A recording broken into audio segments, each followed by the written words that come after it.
How are you? I hope you all are fit and fine. Okay, हम पढ़ रहे थे हिंदी व्याकरण में पाठ 1 भाषा, लिपि और व्याकरण। ओके, आज हम इसके प्रश्नोत्तरों को अभ्यास प्रश्नों को से हम आज करेंगे का, खा, घा। ठीक है, चलिए इसे हम आप लोगों को करवाते हैं। ध्यान से अपने अपने बुक में ध्यान देंगे और कॉपी में भी इसे नोट करना है आप लोगों को। ठीक है, जैसे का नंबर क्वेश्चन है, दिए गए प्रश्नों के उत्तर दो। ठीक है, भाषा किसे कहते हैं, इसके कितने रूप होते हैं, लिपि किसे कहते हैं, भाषा में व्याकरण की क्या उपयोगिता है। तो ये 3 क्वेश्चन हमने आपको इसके पहले ओरल बता दिया था। ठीक है, आज हम रिटर्न में आप लोगों को दिखा देते हैं कि भाषा किसे कहते हैं और भाषा के कितने रूप होते हैं, हम इसे किस तरह से लिख सकते हैं। ठीक है, तो यहाँ देखेंगे इसका आंसर है भावों और विचारों के आदान प्रदान के समर्थ माध्यम को ही भाषा कहते हैं। ठीक है, क्या देनी इसकी परिभाषा, या किसे कहते हैं, भावों और विचारों के आदान प्रदान के समर्थ माध्यम को ही भाषा कहते हैं। अब भाषा के भेद या भाषा के रूप कितने होते हैं? 3। पहला लिखित भाषा, दूसरा मौखिक भाषा और तीसरा लिखित भाषा। ठीक है, ये 3 तरह की भाषाएं होती हैं। मैंने 2 बार लिखित लिख दिया है ना। यहाँ पर आएगा आपका सांकेतिक भाषा। क्या आएगा यहाँ पर? सांकेतिक भाषा आएगा, इसकी जगह में सांकेतिक भाषा। ठीक है,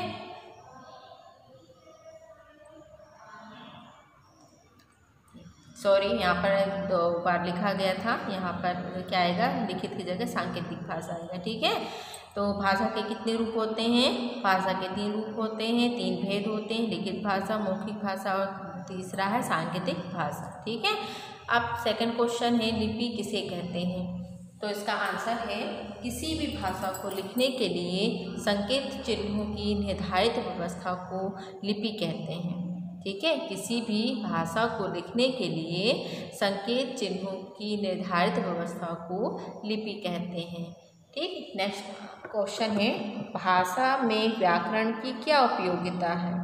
भाषा में व्याकरण की क्या उपयोगिता है ना। तो इसका आंसर है व्याकरण की आवश्यकता और उपयोगिता किसी भी भाषा के सही एवं सार्थक रूप को बनाए रखने के लिए जब हम भाषा व्याकरण पढ़ते हैं तो व्यवहार में इसका प्रयोग कर सकते हैं, है ना। कर, बोली अथवा भाषा को और भी अधिक परिष्कृत और संवेदनशील, भावपूर्वक, पूर्ण और अर्थपूर्ण तथा त्रुटिपूर्ण बना देता है। तो यह है भाषा में व्याकरण की ये सब उपयोगिताएं होती हैं। ठीक है, तो हमने यहाँ पर 3 क्वेश्चनों को देखा है। अब हम इसके आगे देखेंगे खा नंबर क्वेश्चन, रिक्त स्थानों की पूर्ति कीजिए, है ना। आइए से हम पढ़ेंगे, रीडिंग करेंगे, आप लोग भी इसे मिलान करिए। भाषा की शुद्ध रूप और सही प्रयोग का ज्ञान कराने वाले शास्त्र को व्याकरण कहते हैं। क्या आएगा यहाँ पर? व्याकरण। ठीक है, भाषा के शुद्ध रूप और सही प्रयोग का ज्ञान कराने वाले शास्त्र को व्याकरण कहते हैं। नेक्स्ट है, जब हम अपने मन के भावों को खालिस्तान के माध्यम से व्यक्त करते हैं तो उसे सांकेतिक भाषा कहते हैं। तो क्या आएगा यहाँ पर? संकेतों के माध्यम से। ठीक है, जब हम अपने मन के भावों को संकेतों के माध्यम से व्यक्त करते हैं तो उसे सांकेतिक भाषा कहते हैं। फिर तीसरा है, भावों और विचारों के खालिस्तान समर्थ माध्यम को ही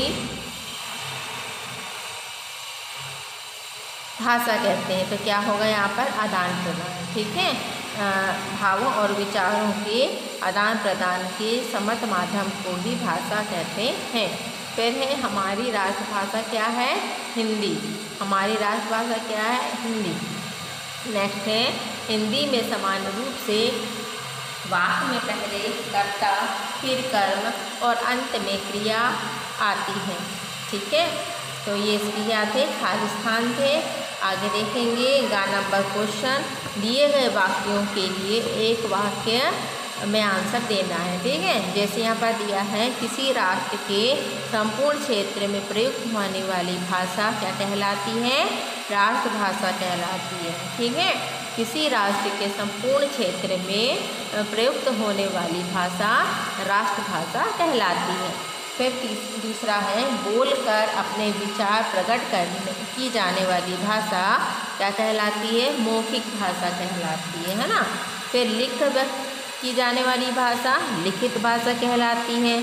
फिर चौथा नंबर है, संकेतों के माध्यम से व्यक्त की जाने वाली भाषा सांकेतिक भाषा कहलाती है।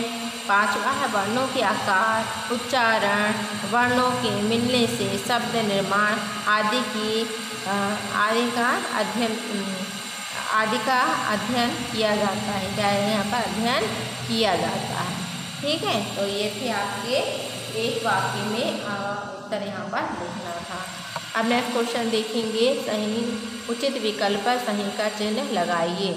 अब यहाँ पर देखिए फर्स्ट नंबर है, लिखित भाषा की सबसे छोटी इकाई वर्ण है, ठीक है। लेकिन भाषा की छोटी इकाई, लिखित भाषा की सबसे छोटी इकाई क्या है? वर्ण है।